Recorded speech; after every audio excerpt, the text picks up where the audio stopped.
It is my pleasure to introduce our next speaker, Nori. It's great to have you here. Nori is a research group leader at the Max Planck Institute for Empirical Aesthetics. So the name of your group is Computational Auditory Perception. And you will actually do what Pat already announced. You will talk about this fantastic study on universality and cross-cultural variation in mental representations of music in these awful lot of cultures. So please, Nori, go ahead. Yeah, thank you very much all for inviting me to speak in this wonderful conference. I'm very excited to be with colleagues and friends and collaborators. I'm gonna jump in right in. Let me share my screen and talk about recent work, collaborating with many people here in the room. So it has been really mentioned by Pat and others today and yesterday that music is very likely to be influenced by both biology and culture. But as was mentioned earlier today, the relative contribution is not fully understood. And one of the things that limits our understanding is a question of bias sample. So most of the research in psychology and neuroscience in general, and music cognition in particularly, is conducted with students and online participants hailed from Western, educated, industrial, rich, and democratic societies. And as Joe Henrich showed in a seminal paper a while ago, this group of people are a bias sample of the human species along critical dimensions of perception and cognition. And this really limits our understanding of how much we can generalize our results that we invested so much energy in doing research to the entire human species as we're not using a representative sample. So one way to solve this problem is to conduct cross-cultural comparative research, and this is something I'm doing actively, and I've just listed a bunch of my own works and conducted in the past years in different domains. And today I'll talk about one particular thread of this. So when we're trying to do cross-cultural comparative research in different places in the world, one of the main difficulty is the question of language. And we can do our best recruiting locals and translators and researchers working in local communities. But in the end, there's always a chance that verbal instruction will fail us as things can be lost in translation.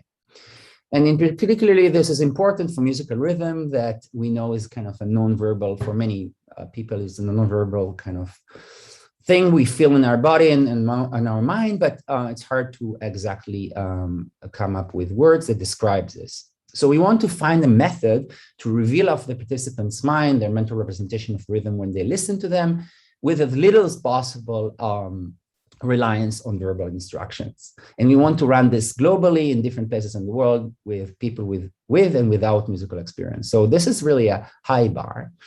And the thing we came up with is based on a game that all of us played as kids. And this is a game of telephone. In this game, one person says a word, whisper to another person, and whisper to another person.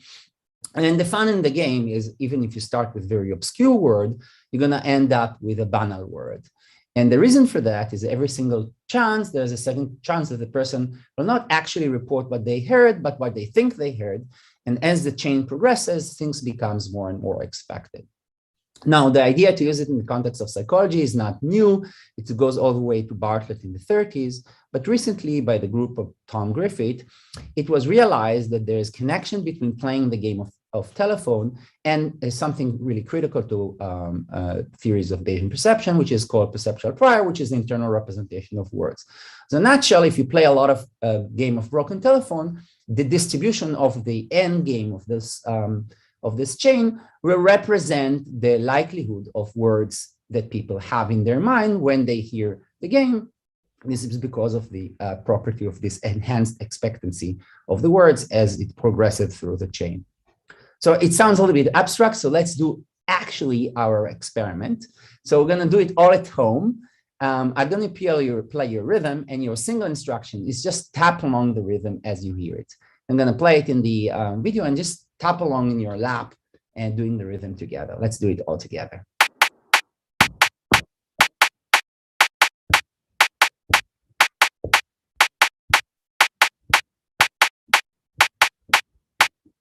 All right, so hopefully all of you could do the task. And now comes the critical manipulation. So in our actual experiment, we will take the response of the participants, average them over the repetition of the rhythm, and create a new rhythm which is identical to the reproduction. So the response is based on the next stimulus is going to be based on the response of the participants in the previous iteration. And now we play along this to the same participant again, and then going to play again the same thing. And we'll repeat this multiple times. And just like the game of telephone, there's a chance that every time the person is going to be more and more biased towards what they think they hear. And this way, we can kind of pull out of their behavior what they think they hear. And this is like playing the game of telephone with yourself. Participants, of course, are not aware to the manipulation. They're quite shocked when you tell them in the end that that's what happens. But sometimes they report something like it becomes easier or more similar or something like that. But they don't know about this manipulation. They have just single instruction to tap along the rhythm. So before I show you the results, I'm gonna talk about a representation, and that has a history by kind of suggested into the world of music cognition by a work by Henkan Honging, who's here. And the idea is that we'll explore the universe of three-interval rhythm. Let's play a three-interval rhythm. And the three-interval rhythm has 4 onsets and 3 intervals, in this case, 500 millisecond, 500 millisecond, and 1000 millisecond. It's a ratio of 1, 1, 2, because the third interval is twice as long as the first and second. Because it's integer ratio rhythm, it can be expressed in Western musical notation. But of course, there's infinite amount of other rhythms that are not integer ratios. For example, 433 milliseconds, 976, and 734. But those can be represented in a three-dimensional space, where the X and Y and Z coordinate are the first and second and third coordinate. And this rhythm here, in particular, is located here on the three-dimensional space. If we only look at rhythm that spans a constant duration, they forms a triangle in this space, and we can rotate this triangle into a two-dimensional space, and this is the triangle. But what's important here, the mathematical details are not important, but what's important here that every single point on the triangle represents a rhythm. And as long as the rhythm spans a constant duration, they represent uniquely on the points on the triangle. So the integer ratio rhythm that are common in Western musical notation can be found in places, particular places on this triangle. So just imagine a jingle bell pattern like 1, 1, 2, 1, 1, 2, 1, 1, 2, 1, 1, 2. This is the pattern that we find in the song like Jingle Bell, Jingle Bell, Jingle Bells. It is located somewhere in the triangle. More complex rhythm like 3, 3, 2. 1, 2, 3, 1, 1, 2, 3, 1, 2, 3, 1, 2, 3, 1, 2, 3, also located in the triangle. And there are some rhythms that are integer ratios, but not very common in Western music. For example, this Balkan rhythm of 1, 2, 1, 2, 1, 2, 3, 1, 2, 1, 2, 1, 2, 3. It's not common in Western music, but it's common in other types of non-Western music like Balkan music, and is located here in the triangle. But of course, there's infinite amount of other rhythm in between those integer ratios. And for our experiment, we pick any random uniformly sample from this universe of all possible rhythms. So let's focus. So these are all the seeds selected for a lot of participants. Let's focus on one seed presented for one participant in one trial. As it happens to be in this place on the triangle, let's play you the triangle, and the chick, chick, chick is going to be the stimulus, and the response is going to be boom, boom, boom.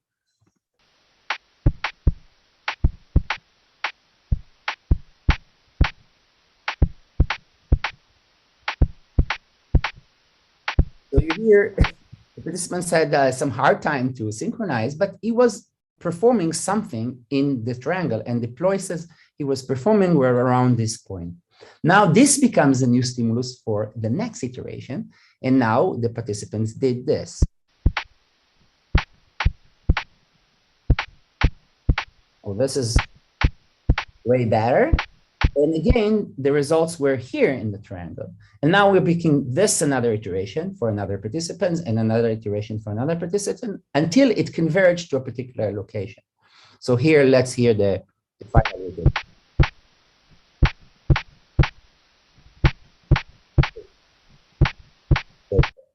All right, so we now repeat the same process for multiple participants for multiple iterations, and we get this picture for many, many participants. So here are initial seeds, and you can see they're uniformly distributed, but after 1 and 2 and 3 and 4 and 5 iteration, they cluster in particular locations. And so what are those locations? We now perform kernel density estimates to find the underlying distribution. And now we're seeing the empirical results from 26 US participants. And the hotspots here represent dense response of the participants. And there are some blue spaces where they're basically very low responses of the participants. So here are the empirical results. And now we're going to compare the integer ratios that are common in Western music. We put, this is the empirical result, and this is the integer ratios. And you can see there's beautiful overlap between the empirical result just from the participants and the integer ratio common in Western music. And remember that these are Western participants. So there's beautiful overlap, and you see like a pattern like Jingle Bell 1, 1, 2 that we saw before. It's a very prominent pattern in the triangle. But the pattern of 2 to 3, which is absent from Western music, is also absent from the response of the participant. And this is consistent with previous work in music cognition world. Now I'm going to show you something that really, really surprised us. And then we compared US musicians and US non-musicians. We find very, very similar triangles. And what's interesting here is that non-musicians have this intricate differences between the different categories, just like the musicians. And we can quantify it by looking on the different categories and looking in different weights in the mixture in the categories. And you see that they're quantitatively similar. We're doing this by fitting a Gaussian mixture model. All right, so next what we did is run the same experiment with the Chimane. And I was very fortunate to work with the McDermott lab, who worked with the Chimane population for many years. And what's cool about the Chimane, they have relatively little exposure to Western music, and they have been extensively studied. And so we know that they're likely to manifest many differences in terms of music perception and cognition. So here are the empirical results for the US participants. And here is the Chimane participants, US participant, Chimane participants. So there's very striking differences and also similarity. For example, these patterns of 1, 1, 2 that are common in those two groups are prominent in the two groups, but a pattern like 3, 3, 2, which is present in the Chimane participants, but is not present in the Chimane participants and present in US participants. And this is consistent with some ethnography record that we have on Chimane participants. And you see that basically this 1, 1, 2 pattern that is very strong on Chimane participants is also reported in the ethnography that we have for Chimane music. So intermediate summary that there is evidence for categorical perception of rhythms, but there's also large cross-cultural variations. Integer ratio seems to be prominent in these two cultures, but it's just two cultures, so we don't know about questions about universality. So before I go to the next step, I would mention that a big question that also mentioned by a question by Hen Kian early on is the question of perception and production. And this in the paper we published in 2017, we made a great deal of trying to disentangle this thing because the paradigm as itself doesn't contain, it's entangled, the perception and production question. Things like we did were comparing perception to a perception-only experiment conducted in a separate cohort. And if you're interested in this question, you can read about this paper and another control experiment we made. So now I'm going to go forward and share with you some new results. This is the collaboration we did with a very, very large group of collaborators around the world from different countries, including some many people who are here in the room. And overall, we had 39 groups in 15 countries, over like almost 1,000 participants, most of them in face-to-face sessions. And from each group, we try to recruit different groups. So non-musicians, people with relatively little training musicians, people who are training Western musical tradition, and people who are training local musical traditions, not necessarily in a conservatory, but through local training. And we also recruited dancers and student populations, as well as some online participants through a technology developed in my group that allows us to make iterated tapping experiments online. So the results are just a lot of triangles. And just before I continue, I just show you a bunch of those triangles. And I want to point out that in all of those triangles, there's basically hotspots. So there's categorical reproductions of the rhythm in particular location in the space and not on all of the space. And that seems to be a universal features of a rhythm in the experiments we made. Another thing I can show you is about the integer ratios. So these are the little stars here represented the integer ratio categories I mentioned before. And this is a way to quantify the overlap between integer ratios and the responses. And you can see that basically everywhere there was a very, very highly significant overlap. So integer ratio seems to be a universal feature of all the groups that we tested. However, we found extremely large cross-cultural variation, and here an extreme version of it. So these are 3 triangles from China, Mali, and Bolivia. These are rural participants. And you can see that the most prominent category here is 212 and similar categories, symmetric categories. And the category of 332 is almost absent from the distribution of this category in China. In the Mali participant from Sagale village, we see quite the opposite. The 332 pattern is the strongest pattern, and 221 is almost absent. In Bolivia, those 2 categories are altogether nearly absent, but all groups, and this is also true for these groups and other groups, have 111, the isochronous pattern mentioned before, and 112, the jingle bell pattern. And we see it in all the groups, including the 3.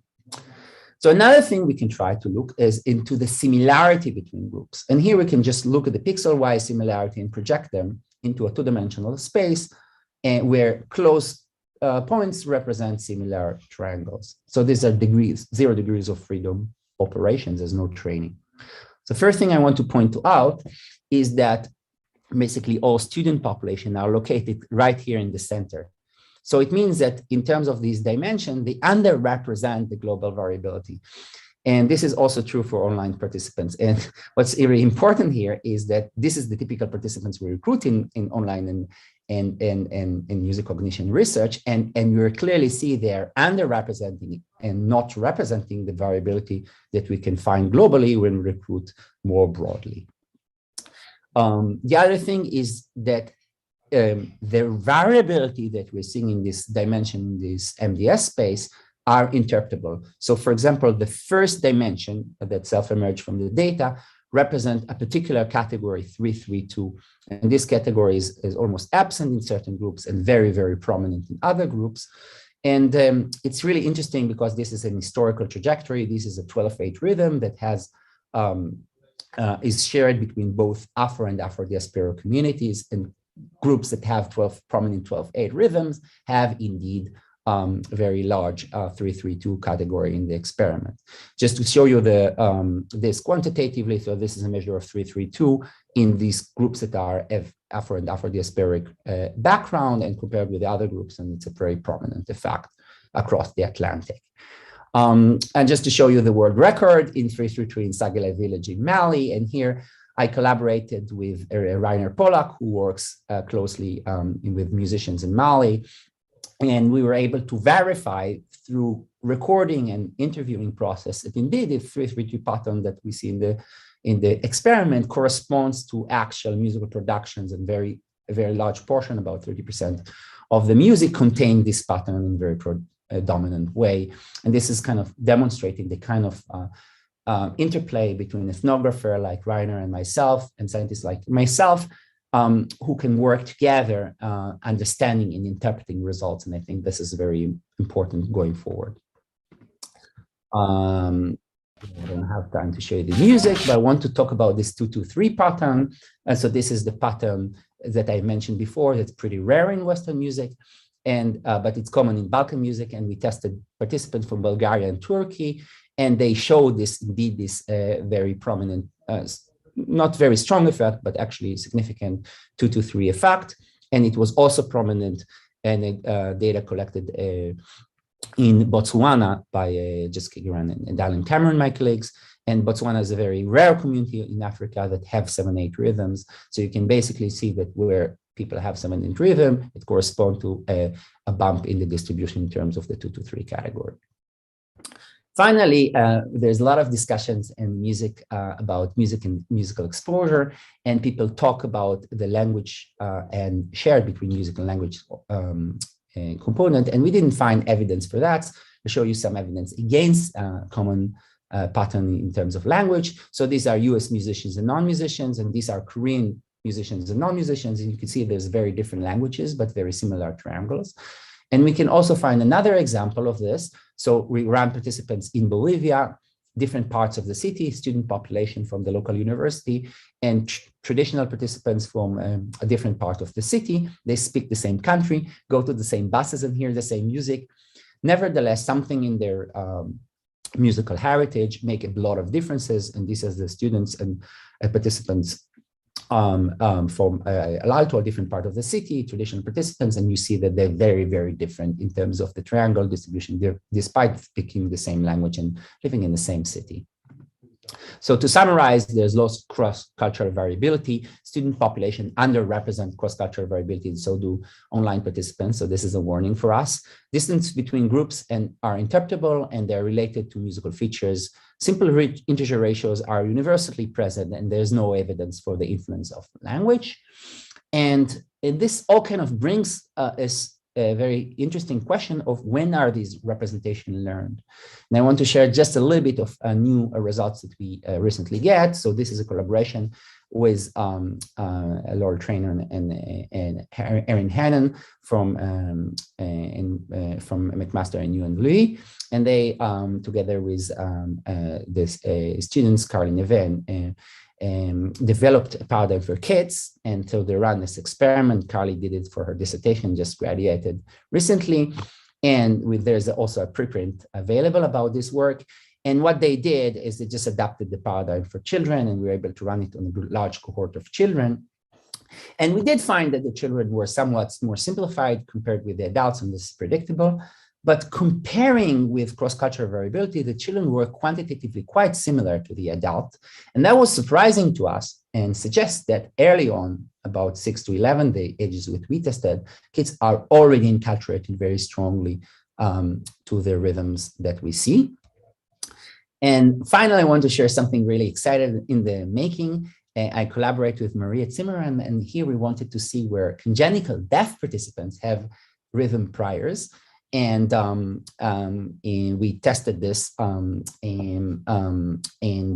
we found that our surprise, they did have a very prominent peaks in the triangles, but these peaks were not similar to any other culture we found, and were consistent with the congenital deaf individuals, some kind of perceiving music through their the haptic modality, through vibration, and this is changing the way they perceive music, but doesn't eliminate their ability to create rhythmic categories.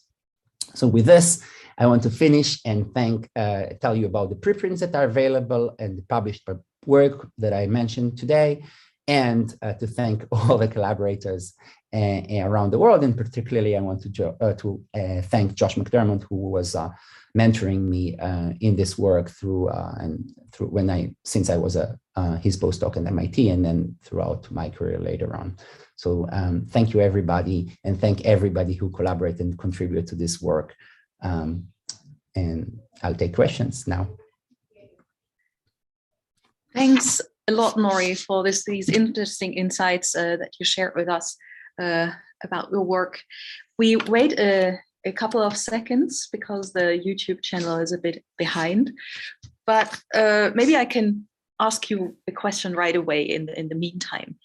It's about your multidimensional scaling results and the influence of musical training.